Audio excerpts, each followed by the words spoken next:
some people volunteer service. Oh, she is. What did you do? I think Sherry introduced Patty, but Deb said something at the beginning. Patty's coming. We'll wait for her to show up. Deb's I'm coming. going to be getting some boxes, I think, from Deb, so I can go there. I didn't go at 7 because they don't have them, but I thought I'd get you some. If I get That's some. right down enslaved. Because you wrote retired. Or once. We get you an introduction. Sure, Scott. Deb, do you want me to introduce you? Introduce sister. Who is sister? Who's the boss?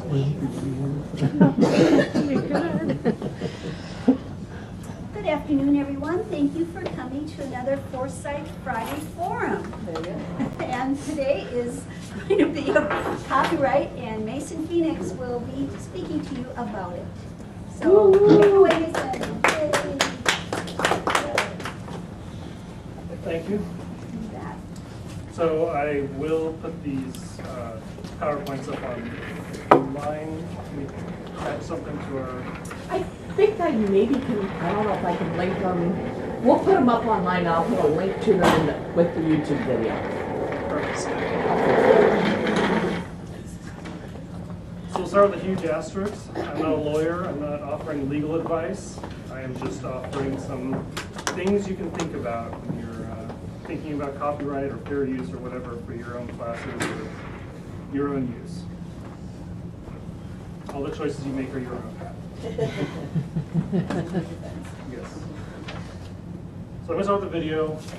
Speakers will be coming from my computer, so bear with me. Have you ever wondered how copyright actually came into existence? How come authors have an exclusive right over copies? How was this modern privilege invented anyway? And why?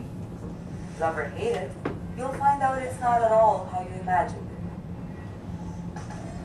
The laws we take for granted today weren't actually created with the payment or protection of the authors in mind, nor did they aim to encourage the creation of new works. Copyright was primarily designed for censorship, control, and strict regulation. Think about it. Throughout history, authors have never risen in revolt to demand rights for their copied works. Way back, much like today in fact, authors mainly relied on a wide variety of funding sources for their work. Musicians went singing from village to village. Writers worked on commissions. Painters and sculptors were funded by wealthy patrons. Others supported themselves through teaching jobs, grants or stipends, or municipal projects. Along came the first ever copying machine, the printing press. It forever revolutionized the way people spread information. Here at last was a cheap and quick way to make copies of books, and a very accurate one too. The writers, of course, were thrilled to have more published books and a lot more readers. Yet, both the state and the church were absolutely furious.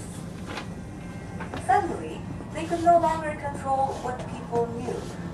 Works of dissent and criticism were becoming just as circulated as the Bible and any other government-approved document. So as the menace of printing spread during the 15th century, the church lobbied intensely across Europe to ban this new technology. It was poisoning people's minds and souls, of course. At one point in 1535, the Catholic Church of France even managed to enforce a law which forced the closing down of all bookshops. It also stipulated the penalty of death by hanging for anybody who used a printing press. Of course, this just made bootleg distribution channels bigger because people were just starving for more things to read. Meanwhile, in England, in 1557, Queen Mary I found herself unable to cope with a number of critical works that were being printed. So she came up with a different approach. Rather than trying to censor everything, she started a select exclusive club. Mary gave a royal monopoly to a printing guild, which took ownership over all printing activities in England. The London Company of Stationers, as they were called, basically worked as a private censorship bureau. The right to print was restricted to 2 universities and to the 21 existing printers. Books had to be first approved by the Crown Censor. And the stationers acted as a for-profit information police force with the right to confiscate and destroy any unauthorized presses of books. The Queen motivated the guild's members financially and commercially. In tow, she managed to make sure that the government got its way.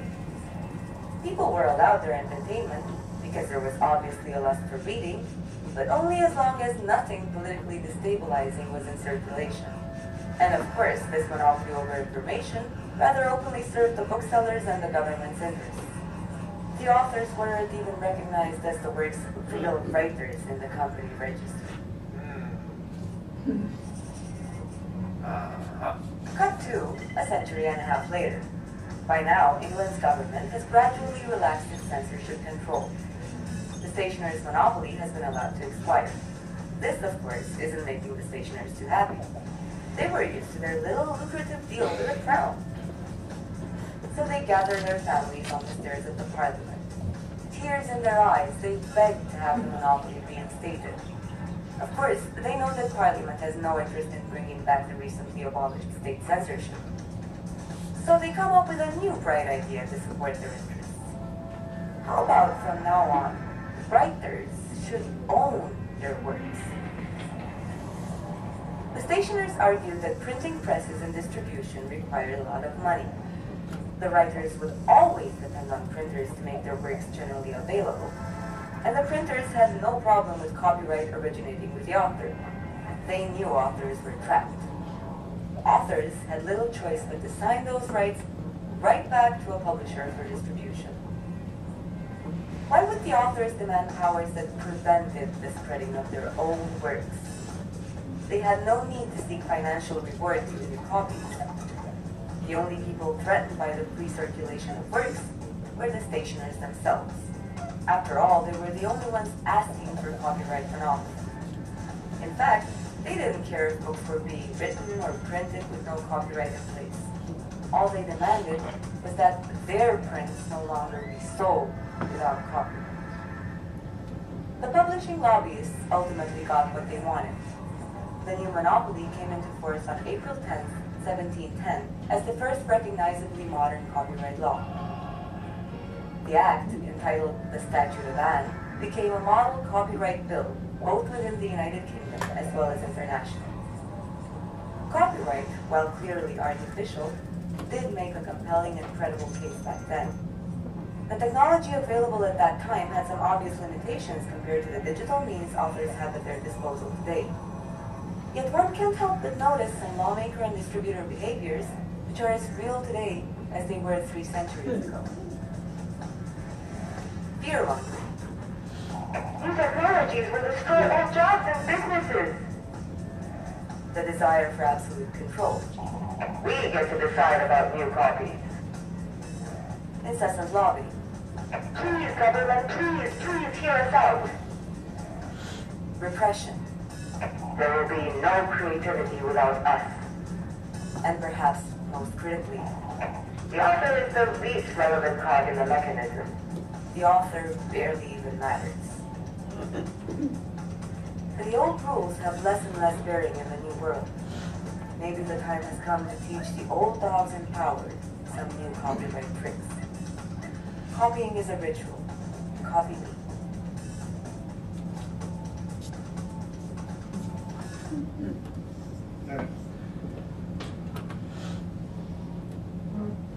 So from there, that was 1700, or early 1700s, and go forward to the Constitution of the U.S. There are obligations for copyright, and in Article 1, Section 8 of the Constitution, it says to promote the progress of science and useful arts by securing for limited times to authors and inventors the exclusive right to their respective writings and discoveries. So the original constitutional point of copyright was to promote the arts and sciences and to make it worthwhile monetarily for people to keep creating new arts and science works. How does one get copyright? What is copyright and when does it come into existence? It occurs in original works of authorship, meaning not copied, that are fixed in any tangible medium of expression, which is something that can be perceived by the eye or ear with or without the assistance of a type of machine. So these notes I created are copyright. This PowerPoint has a copyright. You can go and register a copyright by the Copyright Office. That doesn't make you have a bigger, stronger copyright. All it allows you to have is if you do want to sue somebody for copyright infringement, you do have to have it on the record before that happens.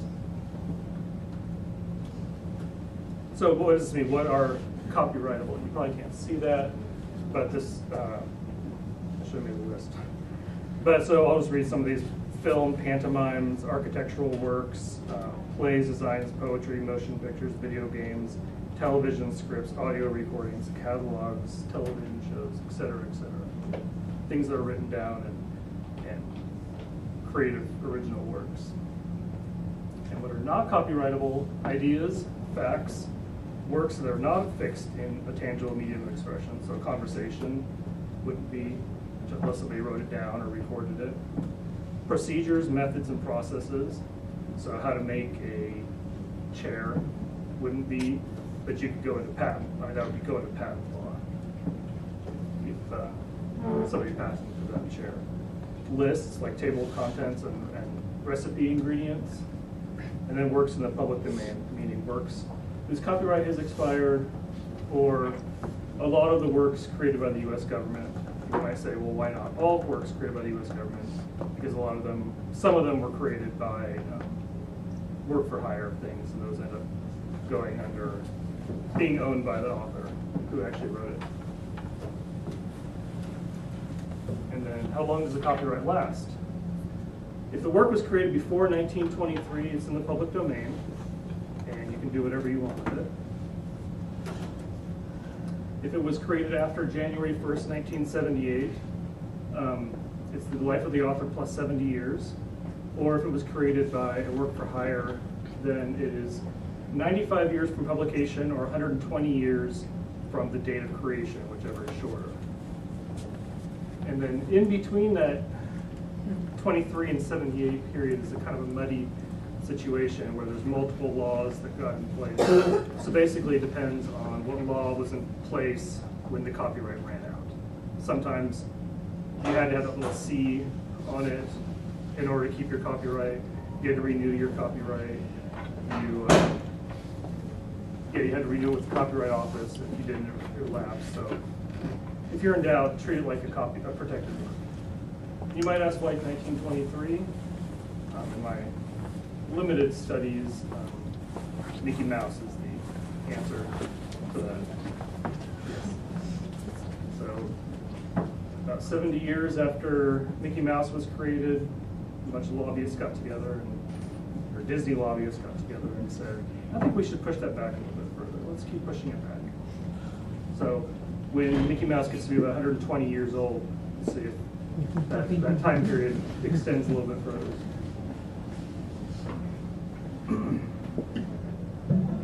So what does that mean for me, for you, for educators? Some common misconceptions about copyright. It's on the internet, I can do whatever I want with it. If it's for educational use, I can do whatever I want with it. And I'll never get caught. These all may be, well, that last one might be true, but it's not a good place to start from. So we'll separate into a physical classroom and an online class. If you're in a physical classroom, you can use whatever you want, however you want, as long as you're using a lawfully acquired copy.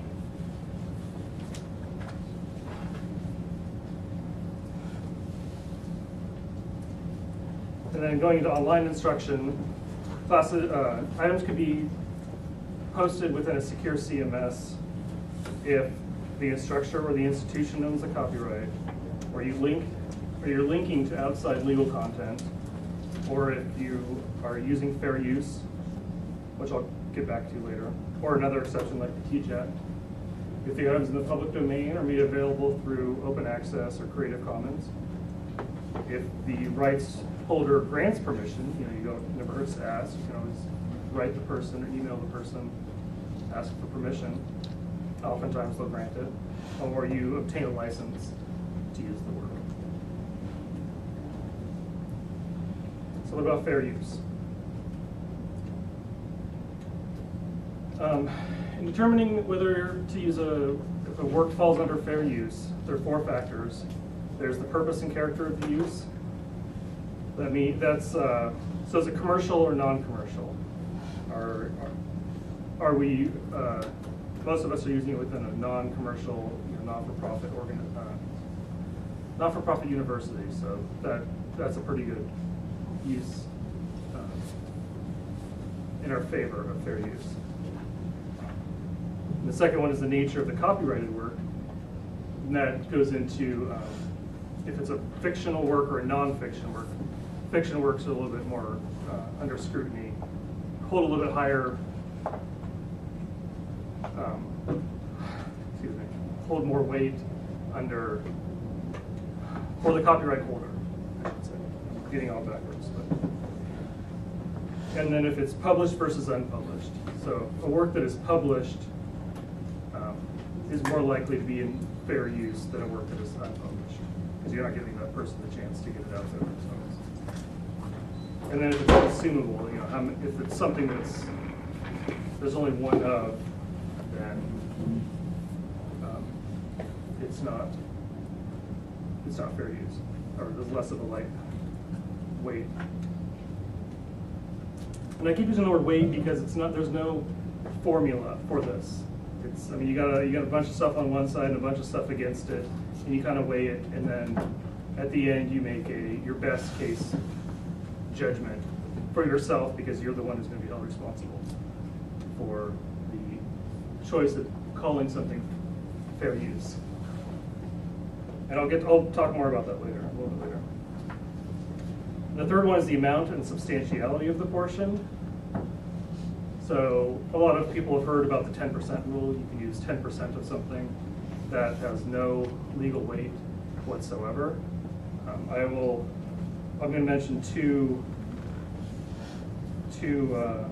examples. So one example, someone made a parody of Gone with the Wind called The Wind Done Gone. And to do this, they basically used the whole bunch of, or not the whole bunch, the whole book of Gone with the Wind, Margaret Mitchell's family took them to court, and the court found in favor of fair use because it was a parody. They said that there was no legal or no financial loss on behalf of Margaret Mitchell's people, because no one going to the store to buy Gone with the Wind would accidentally buy this parody of it. And so they found in favor of the person who wrote the parody. But on the other hand, so Gerald Ford wrote an autobiography called A Time to Heal, and in it he talks about why he pardoned Richard Nixon. And I want to say Playboy, New York Times. New York Times. Close. It's always the New York Times. The New York Times got their hand on that chapter, on that little chapter of, it's a thick book, it's a big autobiography, but they got their hands on that one chapter about Richard Nixon's pardoning, and they pre-released it in the New York Times to up ownership. So it was far less than 10% of the actual work, and the courts found in favor of Gerald Ford and his, or I'm assuming he wrote it, but it could be ghostwritten. Found in favor of Gerald Ford that they did not use fair use because they cut out the heart of why everyone went to buy that book. That's why everyone went to buy the book. So this is from another Maxstone Graham versus Burchell. Anyway, judge said that there are no absolute rules as to how much of a copyrighted work may be copied and still be considered fair use. It has to do with what you're copyrighting, and how much you're going past what you actually need to use. So I guess a good idea is just use as little as possible, as little as you need to prove your point in class. And then the final one is the effect upon the potential market. So if you are copying a textbook, and you basically, there's no reason for your students to buy the textbook, and you're cutting, taking thousands of dollars out of the publisher's pocket, and then you multiply it by everybody doing the same thing, then yeah, that would have a huge impact. Whereas you go back to the Margaret Mitchell example, and there's basically no money out of their pocket. It also, the effect is also negligible if it's a transformative use, meaning if you're turning into a parody or satire or mashup or something. Because no one's going to go into the store trying to buy X and buy something else by accident.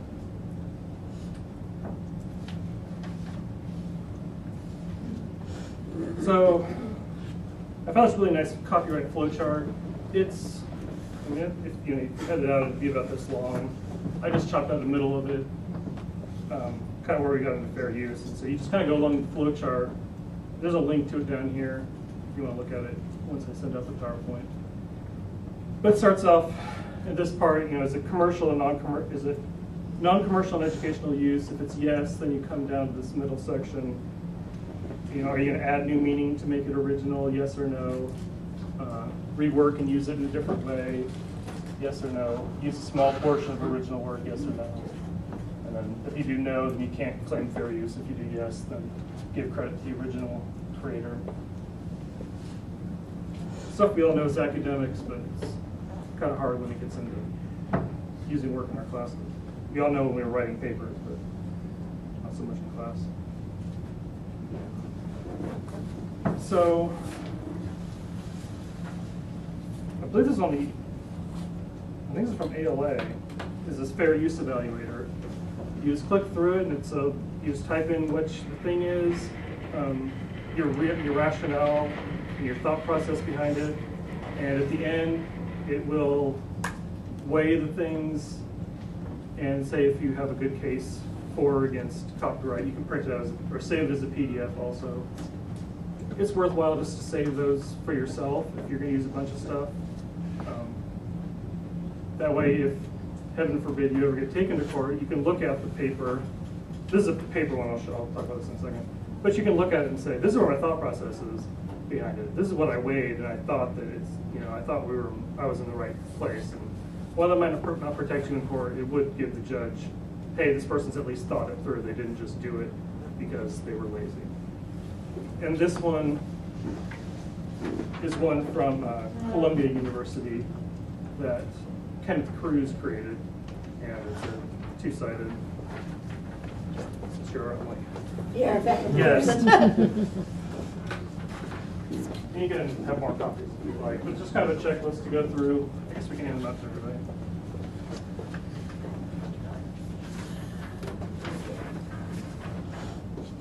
We even have them at the one stop for our students or faculty if they come in.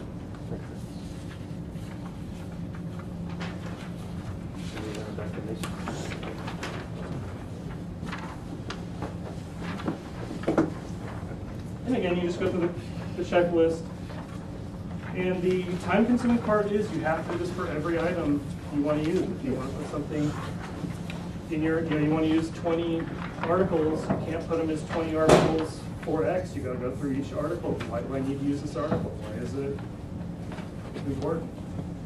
You got to go through each one. It is time-consuming, but I guess it's less time-consuming than writing a paper and doing the work yourself.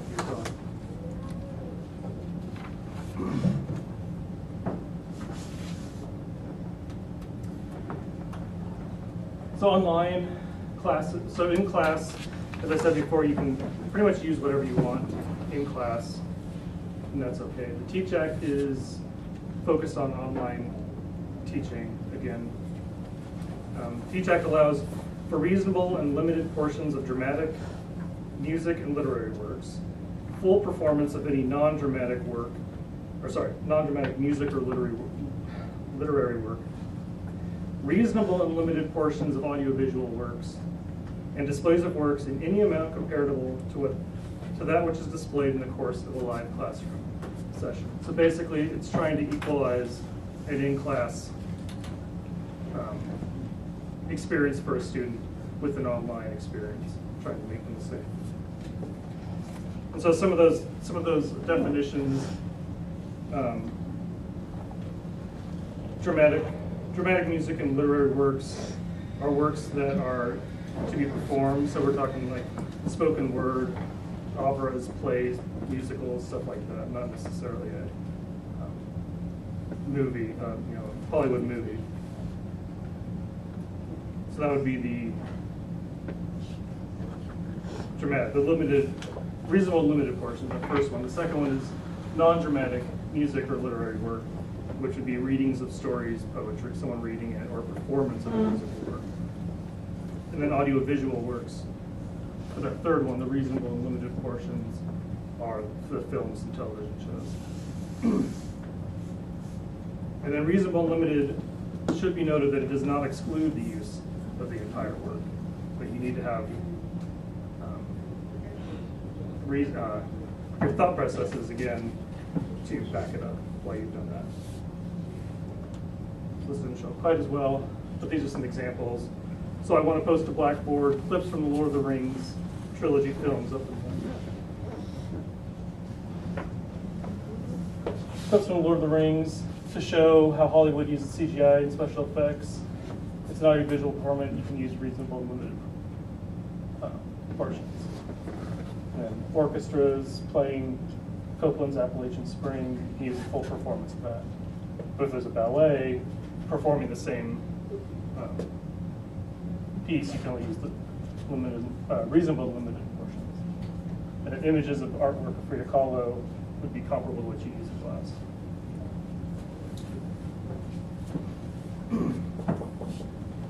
And it should be noted that under the Teach Act, it has to be a nonprofit educational institution. So this is not University of Phoenix or Capella can't use this at all.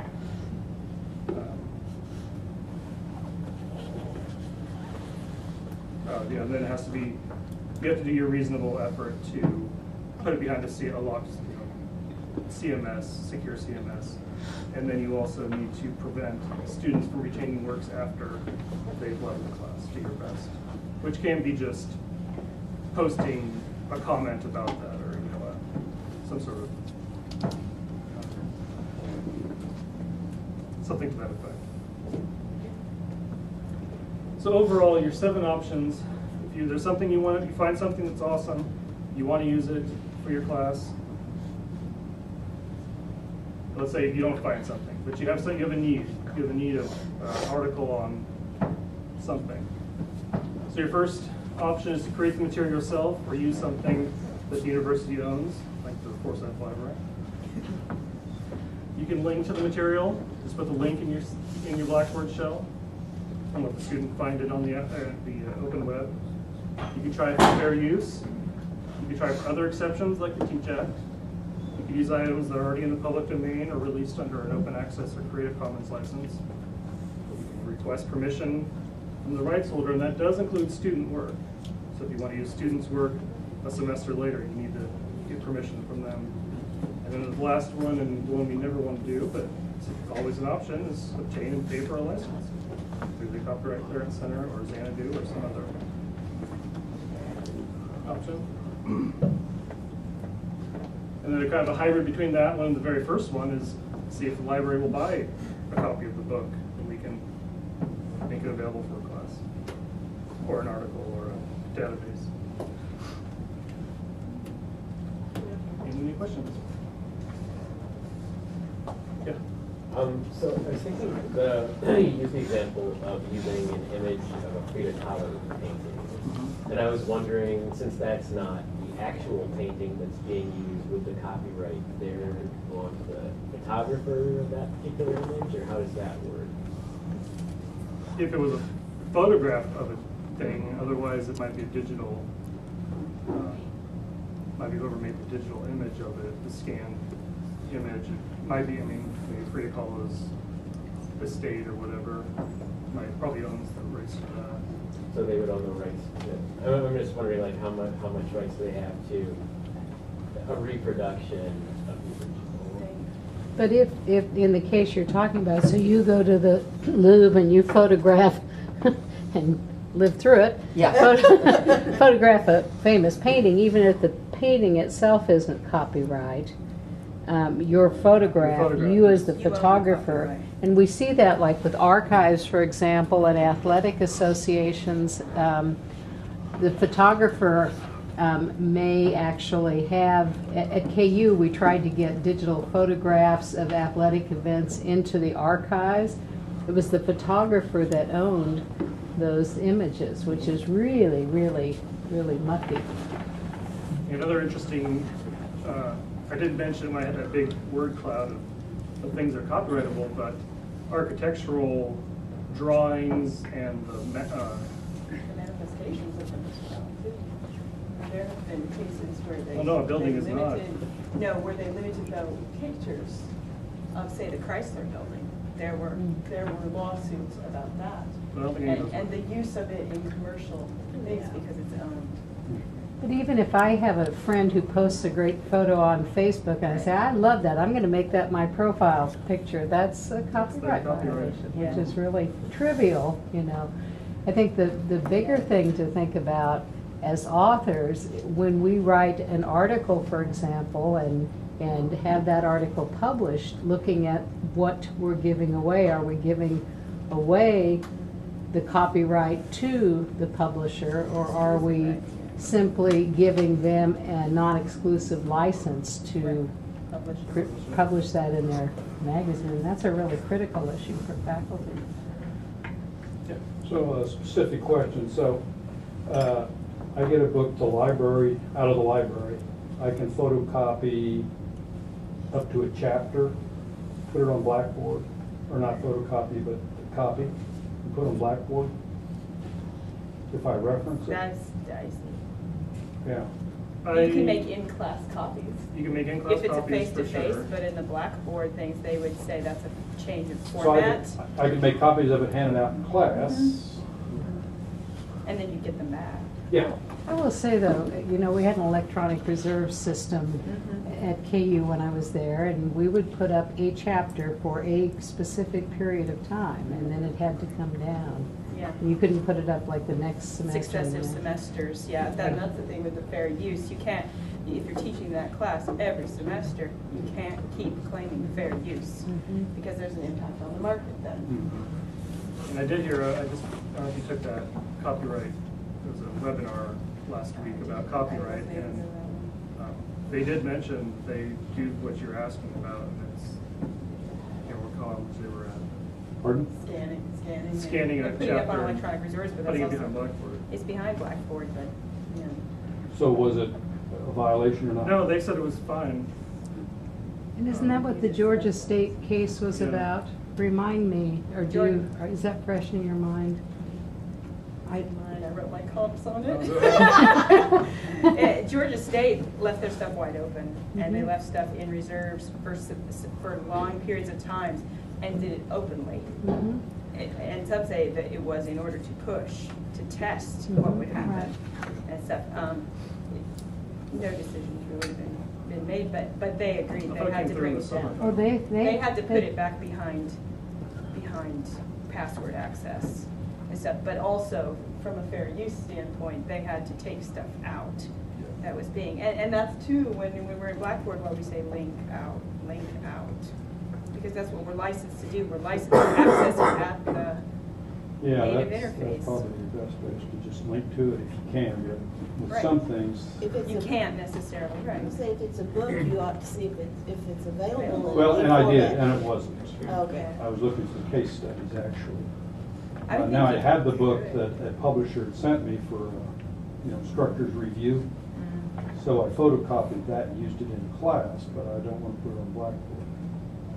I think like you say, you can, it's from the standpoint. Yeah, there's of other being options like- Password protected, but you like can't the use it over and Xanadu. over and over. Yeah. The Xanadu option, you Yeah. can, they will go in and you Get can the license rights. just a chapter of a book, and the students will pay a nominal fee Is that right? Well, Yeah. maybe I should do that. for just that. That's I'm pretty assuming they have. slick. Well, I'd Or you like to can just do it as- convince the library to get it, and then they could all just go to it. It's an option. I But think they it's only couldn't all like read it at the same $40. time. Yeah. Yeah, but if it's a print copy, they can't, yeah. they Unless can't it was all an use EB. Right, well, no, I'd have to get the electronic version. This is Yeah. all such a murky area, it's all grayscale. I mean, there are definitely, I mean, in just my limited time studying all this, and there's such gray area, or such wide variation of what people are doing, so I Do think. faculty have the option or privilege of asking the library to get a book? Yes. Sure. Oh, yeah. Absolutely. Anytime? Yes. That's what the, you know about our liaison process. Pardon? Or your videos. Or videos. Mary Alice Wade is your liaison, Yeah. and so. But can you work can with call her. any one of us. Yeah. Look something up. Can't To answer promise your that we question, Jen? can. No, I purchase understand it, that. But we will look into it. Well, my preference would be an electronic version. That's what we're looking to move towards. so. Then you can just have them linked to it. And I think you and I talked about that earlier this. And I do in use the summer. some links already in my classes, and I think it's great, because they're snippets of books that I don't have to have them buy that way. Right. And they like that. Yeah. I would. Xanadu is a And the really good students- option And though. the students is. can print it out for free, not for free, but for, within their copyright Yeah. laws. Are we using Xanadu in any formal way? Do we have an agreement with them? No. Does the bookstore? Not my understanding. Susan Project was working. was working on it, and she was encouraging people, but you know, it is that opportunity for any faculty member just to do, because we don't have to pay for that. The university doesn't have to pay for that. You could say, we put together this package, and if you're requiring all of your students to have that package, the students go to the site and purchase it As an from educator, you just come There in here, is, create an though, account. there is and you a can- cost if you want to use Xanadu in certain ways as an in institution. certain There's ways. a As an subscription. institution, sort. right, but any instructor could contact Right. them freely. And that would be true for videos too. Xanadu with the videos, I don't know whether they handle Yeah. videos. Usually any Well, course check it pack out. things. Yeah. And it's fairly, Because it's Low really cost for course students. packs. Yeah. It can be.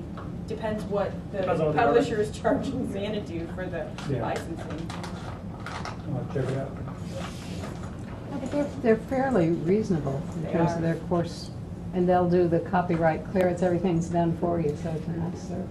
Your students will get an access, password or Mhm. whatever, and Right. you just give them the link to it, and they'll go in with the password and pay their $30 or whatever it ends up being. That's good to know. And that would, and the $30 would just be for the one specific? Whatever Well, it might be you less had than that. I was indicated is in thinking the $30 course if you pack. had like 10 articles something. or 5 chapters and Okay. 3 articles and this, that could be a whole course pack, just like we used to do with a print shop. I'll have to check that out. You can also find articles, if you're doing something with articles, if you go through Google Scholar and you find something that's in an institutional repository, for example, Yeah. and that gives you some new options too, free use. Anything else? Any questions? Good presentation, thanks, Nathan.